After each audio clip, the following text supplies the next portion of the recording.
유명한 지휘자 토스카니니가 오케스트라를 지휘하는데 악보를 모두 외워서 지휘를 하기로 유명했습니다. 그가 악보를 외웠던 이유는 단순합니다. 선천적으로 눈이 나빴기 때문입니다. 원래 그는 퍼스트 바이올리니스트였었는데 눈이 아주 나쁘기 때문에 악보를 보고 연주하는 것이 어려워서 자기 파트를 다 외우고, 그리고 자기 파트만 다 외운다고 되는 게 아니니까 남의 파트도 다 외웠습니다. 왜냐하면 언제 무슨 파트가 나오는지, 들어가고 나오는지를 알아야 자기 파트가 실수하지 않을 수 있기 때문입니다. 그래서 모든 악보를 다 암송을 하고 외우고 연주를 했습니다.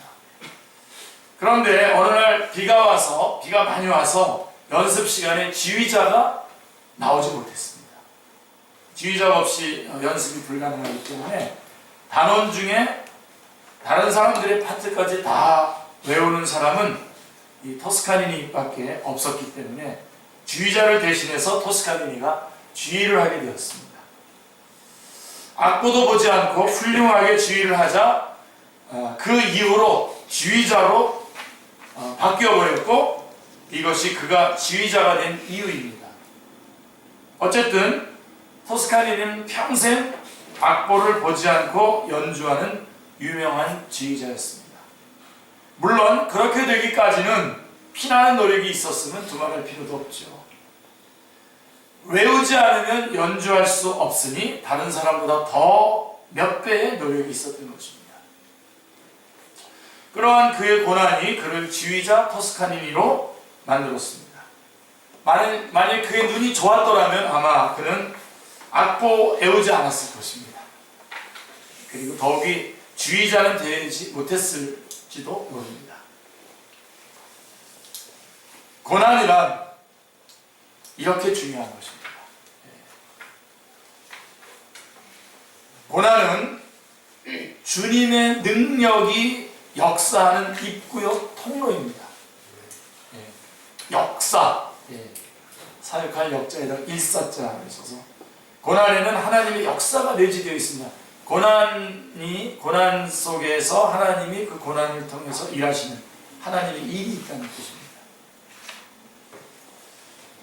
고난에는 사명이 있습니다. 자, 오늘 본문에는 중요한 질문이 있고 또 중요한 대답이 있습니다. 자, 태어나면서부터 소경된 사람을 놓고 제자들은 그가 소경된 이유가 누구의 죄 때문인가 하고 묻고 있습니다. 이게 2절 말씀입니다. 자, 이것은 율법에 근거한 도덕적인 질문입니다. 이 질문에 대해 예수님은 신학적으로 대답을 하셨습니다. 여러분 헷갈리기 시작. 도덕적인 건 또 뭐고 신학적인 건 또 뭔가 이렇게 할 텐데, 적어도 그 정도는 정리가 되어 있지 않을까, 우리 축제교회 성도님들. 하여간 3절에 보십시오. 예수님께서는 신학적으로 대답하셨는데 3절 말씀에 보시면 예수께서 대답하시되 이 사람이나 그 부모의 죄로 인한 것이 아니라 그에게서 하나님의 하시는 일을 나타내고자 하심이라 라고 이렇게 말씀하고 있습니다. 이게 바로 신학적인 대답입니다. 만약 제자들의 신앙이 좀 더 깊었더라면 이 사람이 이렇게 장님으로 태어난 것이 하나님께는 어떤 뜻이 있습니까? 라고 이렇게 신학적으로 물었을 텐데 그렇게 하지 못했습니다. 제자들은 율법적인 시각으로 소경을 보았습니다. 그래서 그가 소경으로 태어난 것은 죄의 결과라고 생각했습니다. 인간이 당하는 고난은 모두가 죄 때문이라고 생각한 것입니다. 그러므로 의롭게 사는 자에게는 모든 것이 형통하고 하나님의 복이 그에게 함께 한다고 믿었습니다.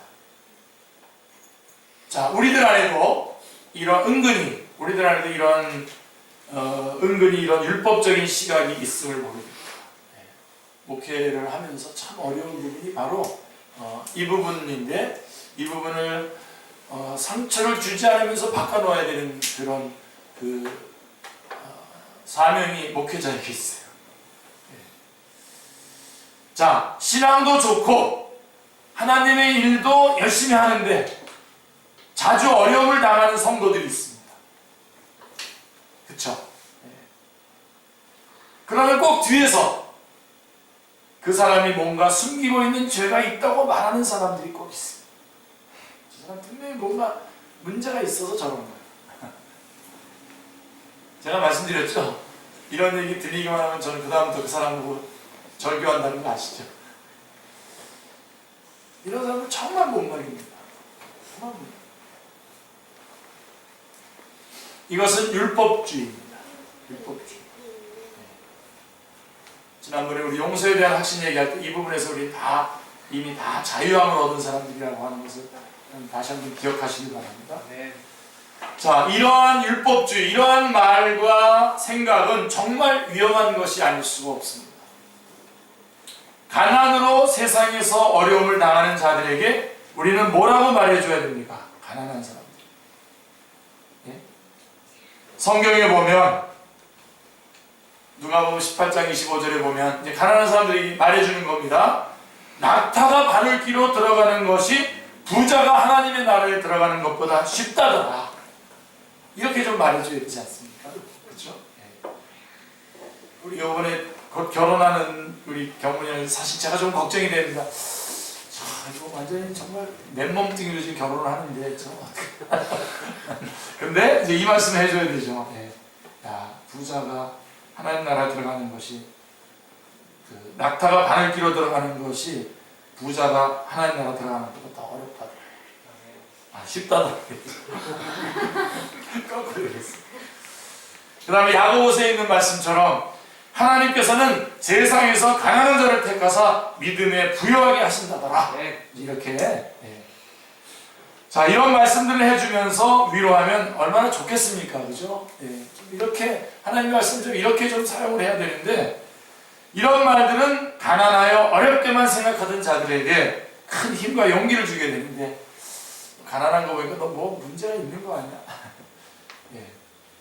그러나 당시의 제자들과 이스라엘 사람들은 가난하고 병들고 실패하는 것들이 죄 때문이라고 생각을 했어요. 이것은 큰 모순이 아닐 수 없습니다. 자, 그러나 예수님은 어떻게 했습니까? 예수님은 율법적으로 묻는 제자들에게 신학적으로 대답하셨습니다. 설명해 드릴게요. 신학적이란 뭐냐? 신학적이란 하나님의 시선으로 보고 하나님의 마음으로 생각하고 하나님의 주권으로 결정하는 것, 하나님의 주권으로 판단하는 것이 신학적이라는 뜻입니다. 이거를 아주 잘 항상 주장하고 글들을 쓰시는 분이 바로 뭐 저하고는 조금 그런 어떤 주장하는 관점이 좀 제가 그분의 전적으로 동의하지 않습니다만 해리 나우엔 같은 신부님의 책들을 보면 다 신학적이라고 하는 부분을 굉장히 강조합니다. 다시요. 하나님의 시선으로 보고 하나님의 마음으로 생각하고 하나님의 주권으로 판단하는 것. 이게 신학적인 거죠. 그러니까 우리는 어떤 일을 당하더라도 바로 이 하나님의 시선으로 보고 마음으로 생각하고 하나님의 마음으로 생각하고 하나님의 주권으로 결정하는 것을 판단하는 것을 항상 익숙하고 이것을 아주 특별한 결심이 없이도 항상 이렇게 할 수 있는 사람을 바로 우리가 영성의 대가라고 할 수 있겠죠. 영성의 하이라이트. 근데 저는 영성이라는 말은 싫어하니까 제자도의 하이라이트. 제자도라는 것은 예수님을 닮아가는 거지 않습니까? 예수님을 닮게 되면 항상 하나님의 시선, 하나님의 마음, 하나님의 주권으로 보고 생각하고 판단하는 거죠. 이러한 신학적인 관점을 여러분 다 가지시기 바랍니다. 높은 제자도의 자리에 쓰시기 바랍니다. 제자들의 질문에 대한 예수님의 신학적인 대답은 이렇습니다. 이 사람에게 고난이 닥친 것은 이 사람이나 이 사람의 부모가 죄를 지어서가 아니라, 그게 원인이 아니라 그 사람이 당하는 고난 속에 하나님의 일이 있고 그것을 나타내시려고 하는 하나님의 뜻이 있기 때문이다 라고 이렇게 말씀하고 있는 것입니다. 예수님은 고난이 스스로 감당하고 있는 역할이 있음을 말씀하고 있습니다. 사명이 있음을 말씀하고 있는 거죠. 고난의 사명입니다. 고난 안에는 사명이 있습니다. 자, 여러분, 같은 소경을 보는데도 예수님과 제자들이 보는 시각은 전혀 달랐습니다. 그렇죠? 제자들은 율법적인 시각으로 보았고 예수님은 하나님의 주권의 시각으로 보았습니다. 하나님의 주권, 곧 하나님이 이 사건을 통해서 무엇을 하시려는가 라고 하는 그것에 대해서 예수님은 생각하셨습니다. 우리도 항상 어떤 일을 여러분들이 당하든 어떤 일을 보든 항상 이 사건을 통해서 하나님이 무엇을 하시려고 하시는지를 항상 볼 수 있어야 됩니다. 자, 우리 주님 그렇게 하셨고요. 그리고 그 하나님께서 하시고자 하는 뜻을 이루기 위해서 자신이 무엇을 해야 되는지를 묵상하셔야 됩니다. 이 두 가지입니다.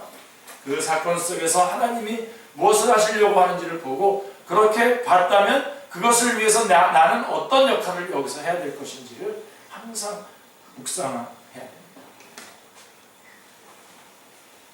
그러니까 여러분, 우리 그리스도인의 삶, 하나님께서 우리 인간을 정말 여러분들이 정말 확실하게 붙잡아야 되는 게 바로 그겁니다. 행복이 아닙니다. 우리의 비전, 우리의 목표는 행복이 아닙니다. 행복이 아니라 성숙입니다. 성숙. 그래서 여러분들이 정말 성숙이라는 건 뭐냐면 하나님의 신학적인 관점을 갖는 거죠. 성숙. 온 세계가 그냥 모든 권리장전들, 무슨 어떤 그런 선언문들, 그런 모든 어떤 명언들, 또 그 다음에 어떤 재밌는 말들, 이런 것들 다 종합해보면 다 같이 행복에 대해서 자유, 민주, 행복 이렇게 가지고 자 그쪽으로 끌어서 그거로 다 모든 꿈을 다 꾸게 거기에다 다 우리가 집중하게 만들어 놓고 있습니다. 그래서 성경이 싫은 거예요. 성경은 그걸 말하고 있지 않고 성숙을 얘기하고 있거든요. 신학적인.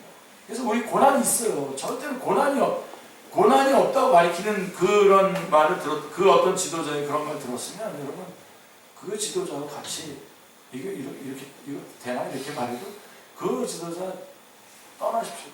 그분하고 같이 관계 맺자. 같이 딴 얘기하는 겁니다. 지금.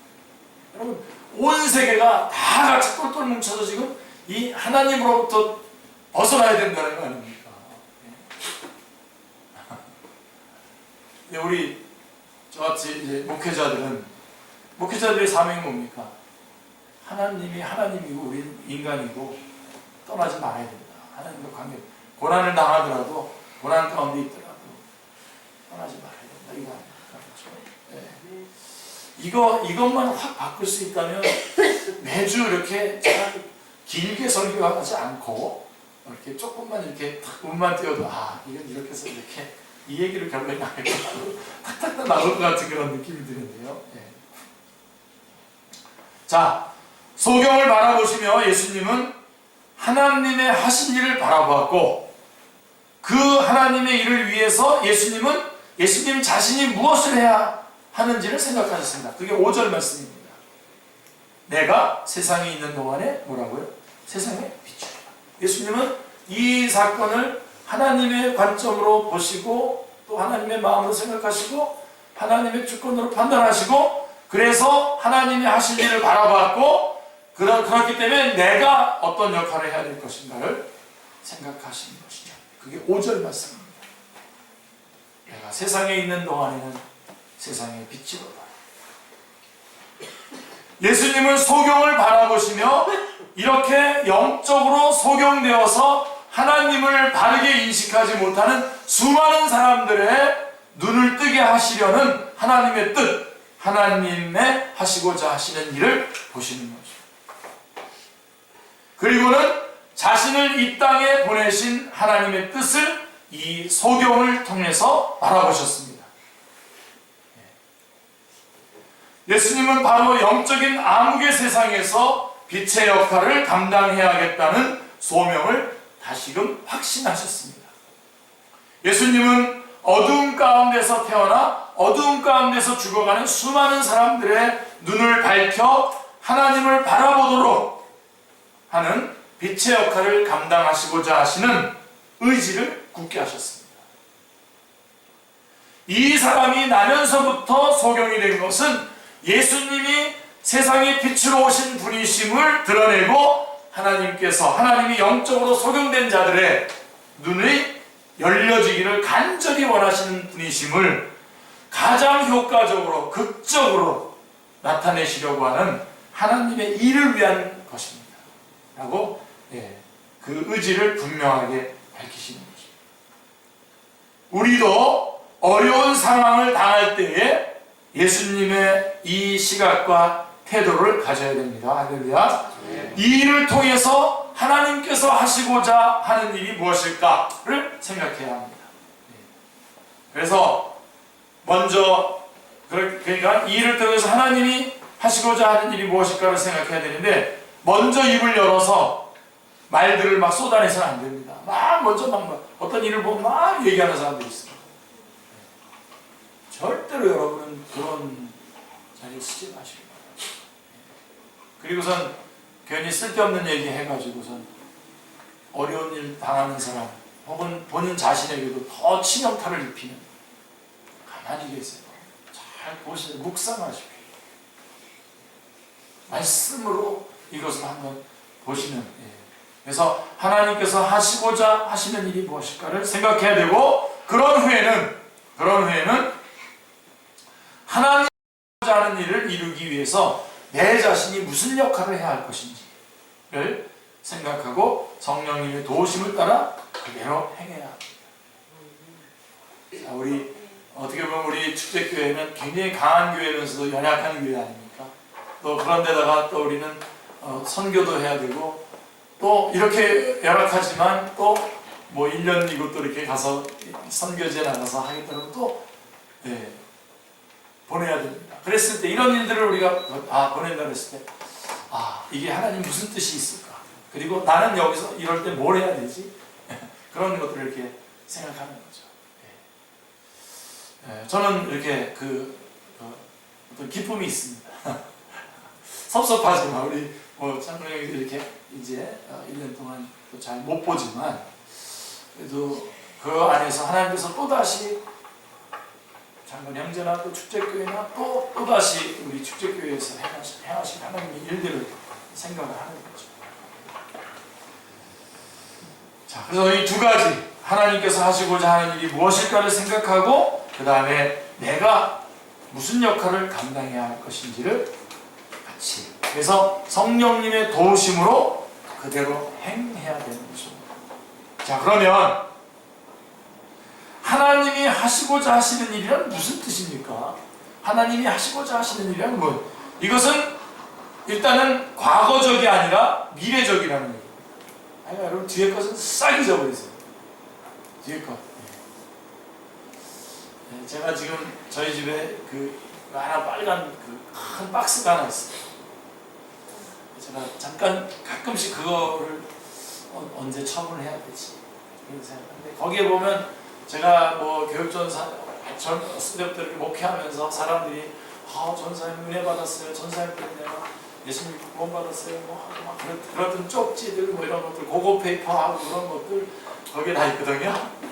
근데 내가 그걸 딱 보면은 이게 과거로 돌아가가지고 지금 현실은 좀 약간 난감하니까, 지금 상황은 그때로 돌아가서 막 이럴까봐 사실은 하나님께서는 그때보다 지금 저를 엄청 성숙하게 해주셨거든요. 지금. 그래서 이 지난날 것들을 여러분 지금 이 부분도 이게 하나님이 하시고자 하는, 이게 이게 과거적이 아니라 미래적이라는 얘기입니다. 우리는 대체로 원인을 과거에 두죠. 만약 누군가가 오늘 배가 아프면 어제 무엇인가 잘못 먹었다고 원인을 과거에 둡니다. 또 오늘 가난하면 어제 게을렀기 때문이라고, 그 다음에 언제든지 과거가 원인이고 현재는 결과입니다. 그래서 원인을 찾다가 궁색해지면 어디까지 가죠? 조상까지, 전생의 죄까지, 전생이란 말까지 써가면서 기독교적이지도 않은 전생에 죄가 많아서 그렇다고 말해버립니다. 이것은 불교적인 인과율입니다.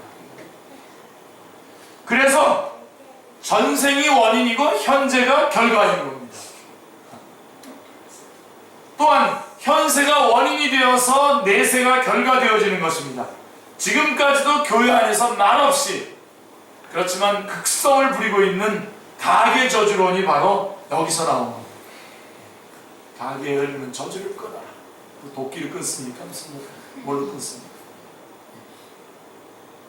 그게요, 아주 복음적인 강의를 하고 복음적인 설교를 하고 하는 그런 데서도 그게 살아서 쭉 올라와서 모든 결정하는데 결정권을 줘요. 그게 이 가계 저주론이.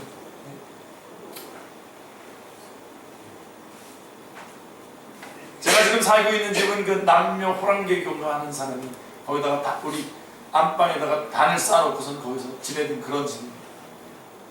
그럼 제가 어떻게 해야 되는 겁니까? 네. 그것 때문에 막 머리도 아프고 그것 때문에 모든 게 안 좋고, 그런 거 하나도 한 번도 그래본 적 없어요. 근데 그런 것들을 가지고 막 장소를 옮겨야 된다는 거 맞죠? 이게 막 그래가지고 그것도 가계 저주를 끊으려면 이상하게 또 그 사람한테 가서 끊어야 되는 거야. 가계 저주를 주장하는 사람 꼭 돈을 받더라. 돈 받고 끊어줘. 그게 생쇼를 하는 거죠. 하나님의 말씀을 엉터리로 받아들여서.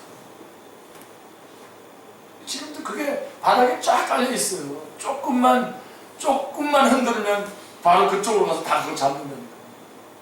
마치 선교지에서 우리 선교사님이 열심히 사역을 해가지고 예수님도 믿고 교회도 나오는데 오후에는 다시 그들이 믿던 신에게 가가지고 또 그들에게도 비리고 어려운 일 당하면 제일 먼저 그쪽으로 뛰어가는 거죠. 그런 것처럼 교회 안에 있으면서도 여전히 그 가계 저주를 힘을 얻는 게 바로 그런 과거가 원인이 돼서 현재가 있다고 생각하기 때문에. 그러나 예수님은 오늘의 고통의 원인이 과거에 있는 것이 아니라 미래에 있다는 것입니다. 확실하게 붙잡으시기 바랍니다. 율법적인 추구가 아니라 율법적인 질문이 아니라 신학적인 질문을 하셔야 되고, 우리의 오늘의 고통의 원인이 과거에 있는 것이 아니라 미래에 있다는 것입니다. 예를 들면 고시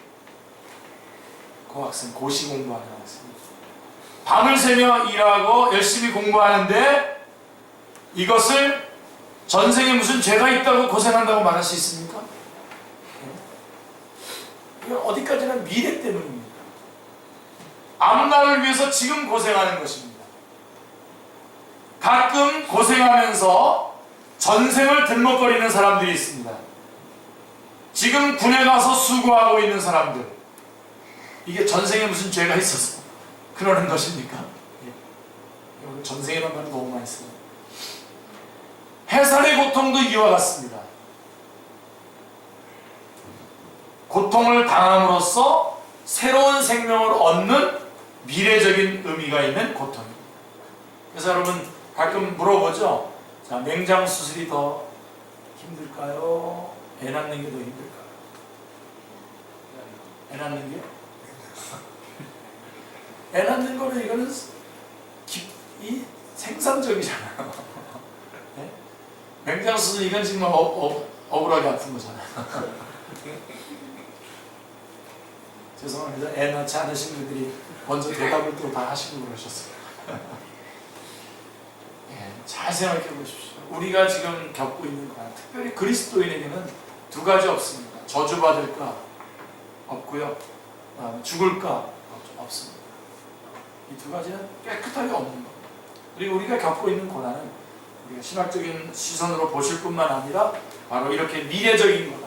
이 일을 통해서 하나님이 어떻게 나를 인도하시고 어떤 일에 나를 쓰실 것인가, 하나님은 이걸 통해서 어떤 하나님의 일을 이루어 가실 것인가를 보는 것이죠. 고난의 원인이 과거에 있는 것이 아니라 미래 때문에 있다는 것은 대단히 중요한 의미입니다. 꽉 붙잡으십시오. 저는 이 의미를 어떤 문제가 일어났을 때 이것을 과거의 원인을 과거에서 찾느냐 미래에서 찾느냐에 따라서 그리스도인이냐 아니냐가 저는 판가름 난다고 하죠. 이렇게 말하고 싶을 정도로 이 부분에 있어서 여러분은 정말 명확하게 그렇게 붙잡으셔야 돼요. 자, 여기 어느 사람이 한번 보십시오. 여러분들이 어떤 차원에서 고난을 겪게 됐든지 간에 한번 풀어가는 방법을 한번 보십시오. 자, 여기 어느 사람이 감옥에 갇혔어요. 감옥에 갇혔어요. 감옥에 간 것은 과거에 지은 죄 때문에 간 겁니다. 그러나 감옥에 간 사실로 인해서 앞으로의 생활 자세가 변화가 오고 훌륭한 사람이 된다면, 아니요, 감옥에 들어갈 때는 자기 죄 때문에 들어갔어요. 과거의 죄 때문에 들어갔지만, 그러나 그 감옥 생활을 통해서 그 사람이 바뀌고 그래서 훌륭한 사람이 된다면 감옥의 고난은 과거적인 것이 아니라 미래적인 것이 되는 거예요. 그래서 여러분, 어려움을 겪었을 때에 제일 먼저 여러분이 하지 말아야 될 것을, 그냥 안 하면 되는데 말을 그냥 제일 먼저 하지 말아야 되는 게 뭐냐면, 과거에서 원인을 찾는 거 딱 끊으셔야 돼요. 일단 지금 이 고난을 가지고 앞을 바라보면서 처리를 해야 되지, 과거로 돌아가서 찾기 시작하면요, 문제는 일단은 여러분이 생각했던 것보다도 엄청나게 그 문제는 복잡해지고 뒤로 가게 돼요. 그리고 많은 사람이 거기 걸려들어요. 그 내가 당하는 이 고난 때문에. 딱 끊으시고 딱 그쪽에서는 전혀 일단은 아무런 것도 생각하지 않게 딱 끊으셔요. 내가 고난을 당할 때, 이 야고보서에 이런데 잘 나와 있어요. 내가 잘못해서 고난을 겪었든, 옆집에서 문제가 있어서 나에게 고난이 밀려왔든, 하나님께서 나를 정말 훈련시키기 위해서 고난을 주셨든, 거기서부터 이제 미래적인 원인을 보면서 해결해 나가는 것이 중요하죠. 만약에 거꾸로 제가 얘기해요. 하나님께서 나를 훌륭하게 성숙하게 시키려고 그런 테스트하기 위해서 나에게 어떤 시험을 주셨다고 했는데, 내가 이거를 과거적인 문제를 끌고 가가지고 이렇게 해결을 했다, 이렇게 처리를 하기 시작했다고 생각합니다. 내가 잘못을 해가지고 오히려 미래적인 것으로 이끌어간 것보다 더 못한 결과가 나오게 됩니다. 이 부분에서 여러분, 이 요한복음 9장의 이 말씀, 가끔 우리 아들 이기쁨 집사님이 이기남 목사님의 이거는 명설교 중에 하나 이렇게 하는데, 이거 그 설교 중에 하나입니다. 그 말씀을 전하는 것 중에 하나. 제가 좀 웃기는 얘기 했습니다만 지금 죄송합니다. 이거를 딱 끊어내야 됩니다. 그래서 여러분, 제가 알고 있는 목사님, 그분은 대통령이 되고 싶었어요. 대통령. 이 나라의 대통령이 되려고 정치학과에 들어갔어요. 정치학과를 다 공부를 했는데 하나님께서 너 신학해야 되겠다 그랬으니 못 견뎌한 게 아니라 여태까지 공부하는 훈련을 시켜주셨구나. 딱 거기서 확실하고 공부. 그래서 지금 대통령이 아니시고 목사님이신데 굉장히 영향력 있는 그런 목회를 하셔요. 제가 한국에서 몇 분 목사님 좀 혹시 한국에서 괜찮은 목사님 이렇게 좀 추천해보라 그러면 전 그분을 한 몇 위 안에 추천할 수 있을 겁니다. 그렇게 보는 거죠. 이렇게 하면 하나님 이렇게 인도하셔가지고 이 꼴이 되게 하시고 이런 걸 다 당하게 하시고, 우리 다 인간으로 있는 동안에 다 당하는 거죠. 뭐. 자, 그래서 오늘 본문의 소경은 태어나면서부터 어둠 가운데 살았지만, 그렇죠? 이제 예수님을 만남으로 하나님이 하시고자 하시는 미래지향적인 사역을 이루기 위하여 소경이 된 것입니다. 정말 놀라운 이야기입니다. 우리가 당하는 고난은 과거가 원인이 되어서 저주를 받은 것이 아니라, 아멘, 아멘. 미래가 원인이 되어서 주어진 복된 사건임을 잊지 마시기를 아멘. 자, 좀 더 깊이 살펴본다면 사람들은요, 제가 이 세 번째로 또 세 번째가 얘기해요. 사람들은 맞느냐 틀리느냐, 옳으냐 그르냐에 집중하지만 모든 것을 판단하실 수 있는 주님은 이런 일들에 개입하지 않으셨습니다. 오히려 이게 맞느냐 안 맞느냐의 판단을 하신다면 주님이 제일 정확하게 판단하시고 제일 먼저 뛰어드셔야 되지만 전혀 이쪽에 관여하지 아니하시고 개입하지 않으셨습니다. 잘 생각하셔야 돼요. 예수님은 그렇게 개입하지 않으셨고, 예수님은 이 사람들을 주목하여 보시면서 하나님이 하신 일을 생각했습니다. 옳으냐 그르냐 맞냐 틀리냐가 아니라 하나님이 하신 일을 생각했습니다. 그리고 그를 율법이 아닌 사랑으로 대했습니다. 사랑으로. 예수님은 그를 하나님의 영광을 이루어 드릴 귀한 존재로 대했습니다. 사람들은, 제자들은 저 사람의 죄 때문입니까? 저 사람이 저렇게 비참하게 되고 저렇게 한심한 꼴이 된 것은 저 사람의 죄입니까? 저 사람이 부모의 죄입니까? 라고 이렇게 물어봤지만 우리 주님은 그런 거 판단하지 않으실 뿐만 아니라 이 사람을 하나님의 일을 해낼 소중한 귀중한 존재로 봤다. 우리 옆 사람 한번 봐보세요. 옆 사람 한번 봐보세요. 자세히 못 보셨죠? 자세히 한번 봐보세요. 그분이 지금 그 모습이 된 것은 과거에 어떤 문제가 있어서 지금 그것이 이지러지고 찌그러지고 그래서 그게 거기에 다 이렇게 다 포함돼가지고 지금 그 모습이 된 것이 아니라 이제 그분은 어떤 분이냐면 하나님의 일을 이루어낼 그 통로에 그 존재로 소중한 존재라고 합니다. 사실은 소중하게. 그러니 그 소중한 분을 향해서 평가하고 끌어내고 때리고 막 이렇게 할 수 있겠습니까? 없죠. 하나님의 영광을 이루어드릴 귀한 존재로 되었다는 것입니다. 예수님의 이런 마음이 소경에게 전달되었을 때, 이분에게 전달되었을 때 그 마음이 어떠했겠습니까?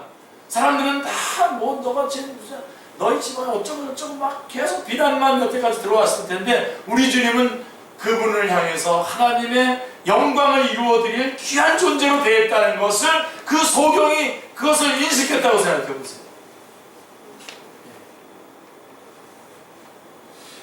자신을 죄인으로도 보지 않고 멸시하지도 않고 주목하여 바라보시고 오히려 하나님의 영광을 돌릴 사람으로 여겨주시는 것에 대해서 그 소경의 마음이 어떠했겠습니까? 모름지기 우리 그리스도인들은 다 이 마음을 가져야 돼요. 예수님이 그렇게 봐주시는 그런 마음을 가지셔야 돼요. 아멘. 자, 여러분 여기에 보면 추가된 고난이 있어요.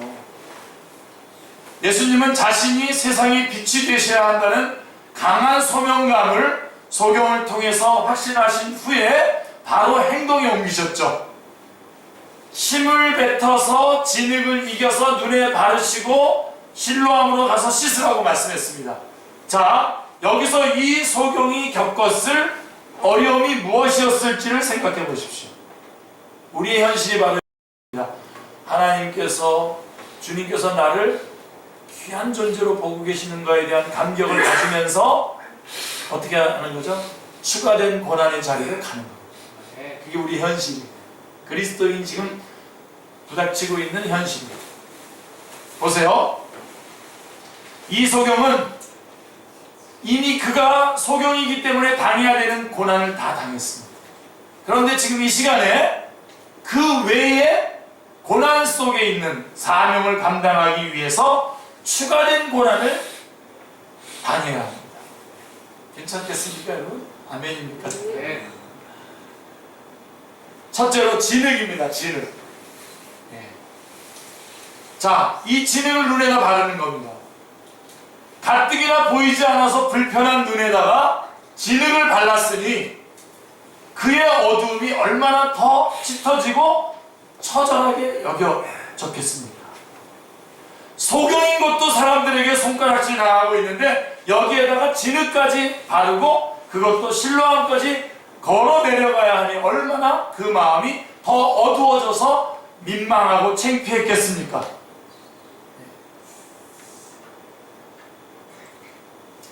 진흙이고요. 그 다음에 거리입니다. 거리. 두 번째는 거리. 저도 여기에 가봤는데요. 실로암은요, 예루살렘 성전의 남쪽에 있는 못으로서 길이가 16m, 넓이가 6m. 거기 다, 거기 가면 다 가야 되는 거예요. 거기 다 통과해 봐야 돼요. 16m, 넓이가 6m, 깊이가 6m의 샘이었습니다. 히스기야 왕 때에 성 밖에 있는 기온샘으로부터 물을 끌어들여서 만든 샘이었습니다. 예루살렘에서 그곳에 가려면 정상인이 약 30분 정도 걸어야 하는 곳입니다. 그러니까 소경된 상태로 간다면 적어도 두세 시간은 좋게 걸렸을 것입니다.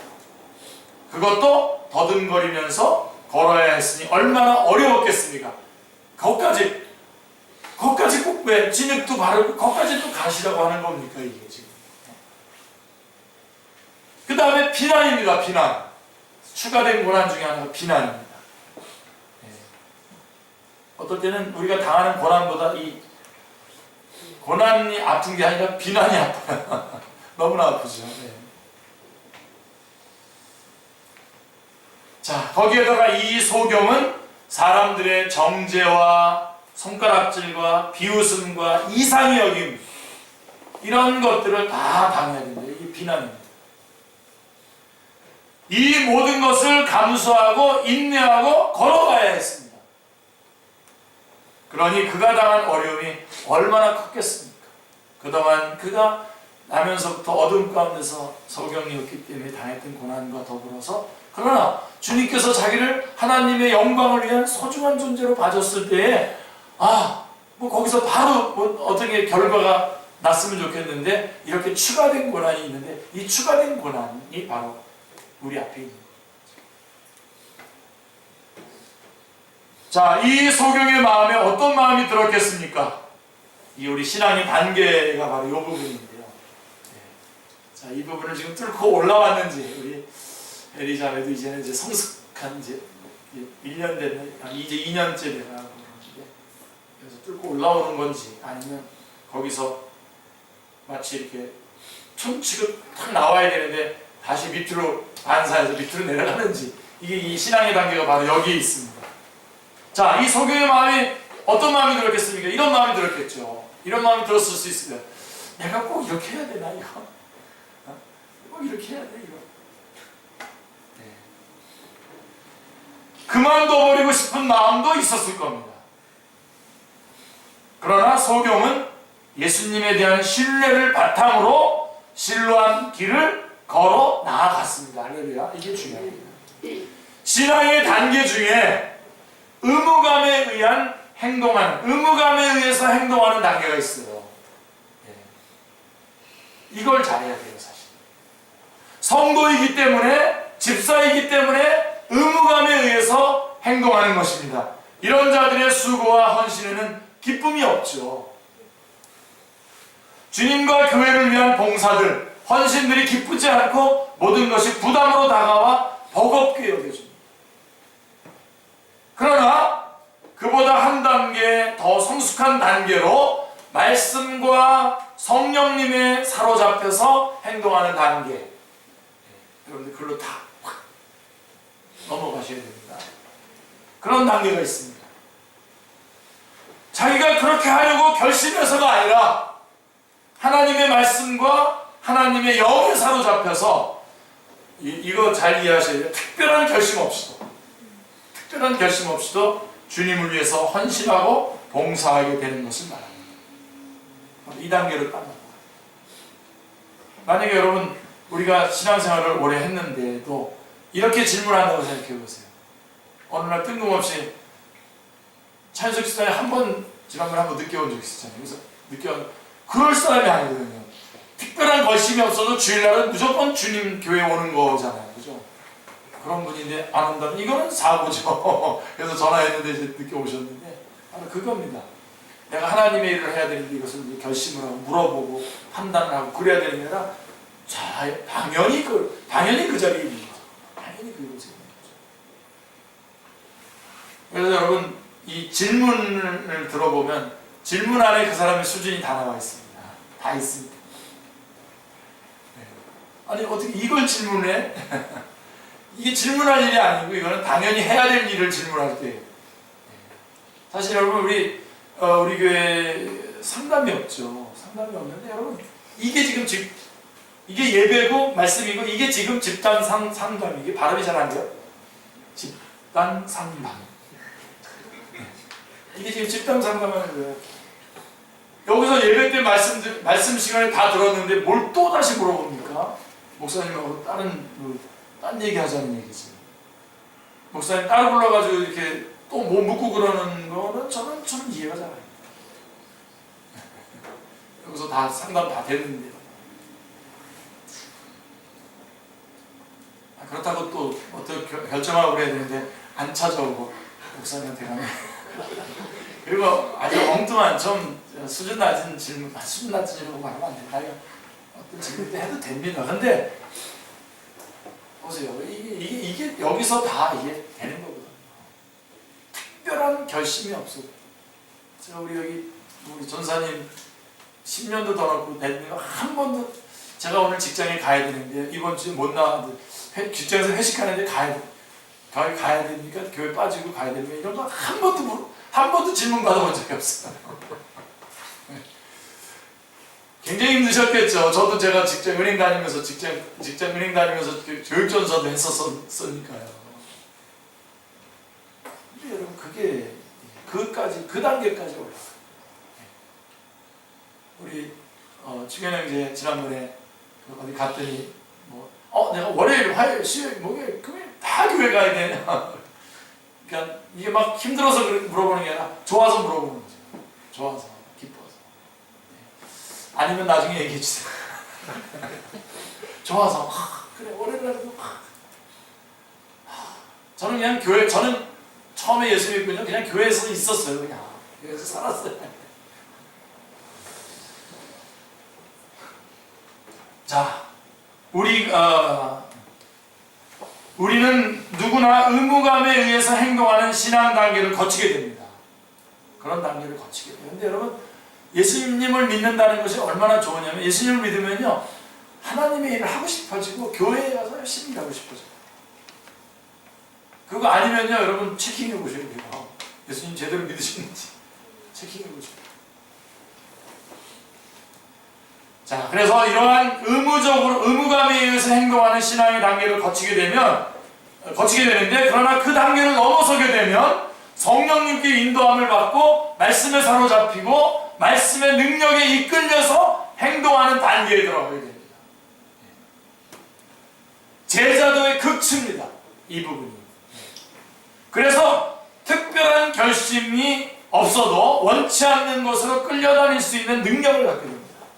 그래서 여러분들이 정말 좋은 그리스도인의 정말 이런 제자도의 극치의 제자들이라면 여러분이 마음속으로 난 김치찌개 먹고 싶다 그래도 우리 그룹 멤버들이 다 라면 먹자 그러면은 라면 먹었어요? 얼마든지 먹을 수 있어요. 끌려다닐 수 있는 능력이 있어요. 그게 있는 거죠.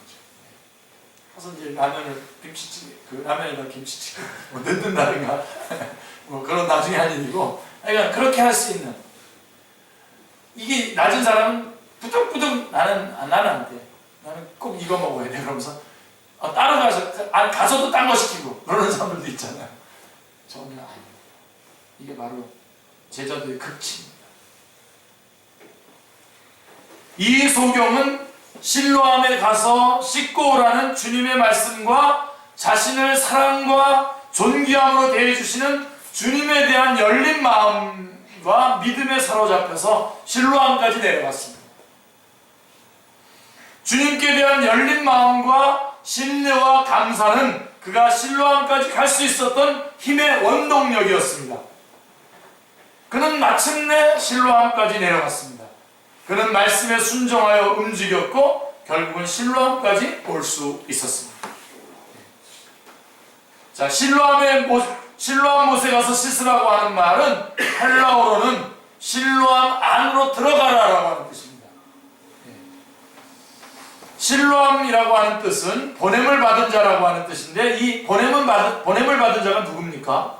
예수님이죠. 예수 그리스도 자신을 가리키는 말씀입니다. 곧 이 소경은 예수님께로 간 것입니다. 실로암이라고 하는 보냄을 받은 자인 예수님께로 간 것입니다. 예수님 안으로 들어간 것입니다. 예수님 안에서 소경은 눈을 떴습니다. 사문을 바로 보게 되었습니다. 분별력을 가지게 되었습니다. 어둠을 벗어버리게 되었습니다. 어둠의 일을 버리고 어둠의 일을 벗어버리게 되었습니다. 빛의 자녀로 빛 가운데서 행할 수 있게 되었습니다. 무엇보다도 이 소경은 진리의 눈을 떴습니다. 진리 대신 예수님에 대해서 바로 눈을 떴습니다. 우리는 모두 영적 소경입니다.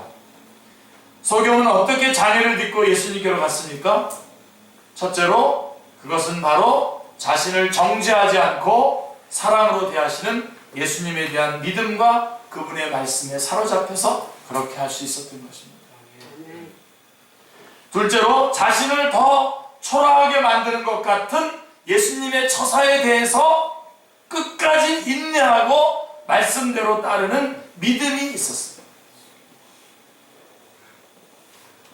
여러분, 우리의 신앙의 마지막 그림은, 우리들의 신앙에, 여러분들의 신앙이 성숙해졌을 때 여러분의 그림은 뭐냐면 절대로 이 그림을 안 그리는 겁니다. 딱 놓는 그림을 안 그리는 거가 여러분의 신앙의 하이라이트 그림들입니다. 나빠. 제일 좋은 거죠. 제일 편한 거죠.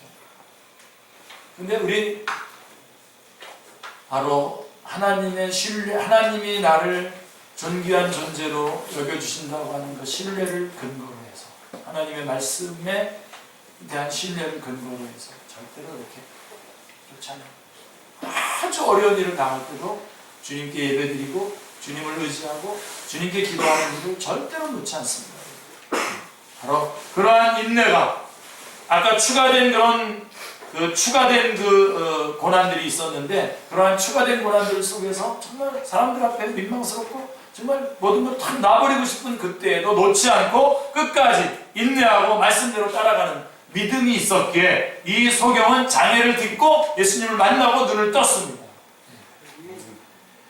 주님 앞에서 우리는 우리의 자신의 초라함, 죄악됨, 왜곡됨을 발견해야 하며 그것을 주님께서 고쳐주시기까지 끝까지 주님만 바라봐야 합니다. 아멘. 만약 소경이 진흙까지 발라 더 초라해진 자신의 몰골과 넘어져가며 더듬더듬 달려가는 자신이 바보같이 보이는 외적 모습에 집중했다면 눈을 뜨지 못했을 것입니다.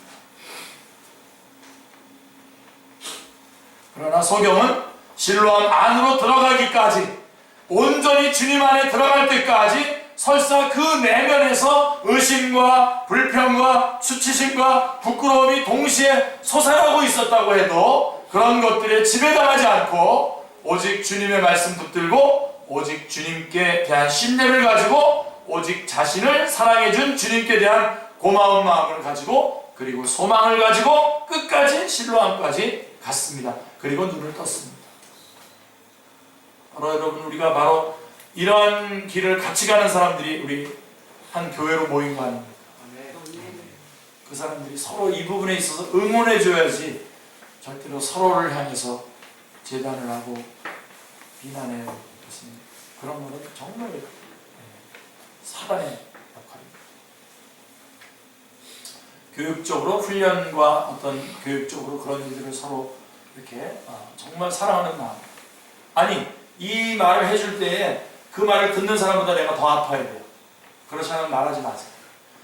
더 아플 정도로 말해주는 것 이외에는 절대로 여러분 이 길을 우리가 같이 가고 있는 것을 같이 응원해주고 같이 힘을 같이 이렇게 돋아주는 것이요. 나는 원래 그래. 나는 원래 이런 걸 못 봐. 그런 거는 없습니다. 우리 교회는. 그 꼴은 자기 안에 있는데 무슨 그 꼴을 지금 자기가 했고 하나님 그걸 용서해 주고 거기서부터 지금 벗어나는 길을 가고 있는 것인데 그거를 자기가 뭔데 하나님의 자리에 있어서 그렇게 지적질을 합니까?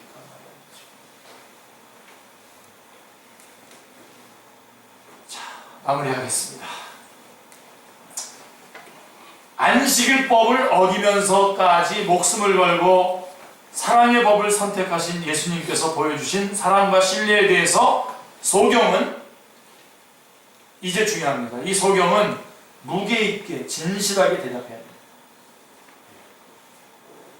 예수님이야말로 모든 것을 다 모든 제자들의 모든 사람들의 비난과 그 사이에 모든 그런 어떤 흘러갔던 그런 어떤 그 원칙들과 이런 것들을 다 깨면서까지 이 목숨을 걸고 사랑의 법을 선택하신 예수님인데 이거에 대해서 소경은 무게 있게 진실하게 응답을 해야 됩니다.